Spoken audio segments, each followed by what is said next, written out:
सीताराम आप सभी का बहुत बहुत स्वागत है इस चैनल पे। आइए देख लेते हैं कि आपके पर्सन की तरफ से क्या मैसेजेस है, आपके पर्सन आपको क्या कहना चाहते हैं। आपके पर्सन की तरफ से मैसेज है कि आपके पर्सन आपके लिए बहुत ज़्यादा ऑब्सेशन में है, आपके लिए बहुत पैशनेट है।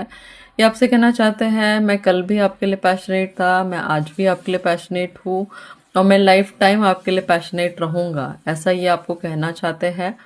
बट इनको कहीं ना कहीं ऐसा कुछ लगता है आपके लिए कि आप जो हो कहीं ना कहीं इनके लिए फेक प्रिटेंड करते हो। मतलब इनको ऐसा लग रहा है कि आप कहीं ना कहीं अभी कुछ चीजें इनसे छुपा रहे हो। कुछ तो आपके साथ में कह सकते हो छुपी हुई चीजें हैं जो ये जानना चाहते हैं कि ऐसी क्या बात है जो आप इनसे छुपा रहे हो। और ये आपसे प्रॉमिस चाहते हैं कि जैसे ये आपके साथ में है वैसे ही आप भी इनके साथ में ट्रू रहो। ऐसी कुछ आपके पर्सन की तरफ से एनर्जीज है।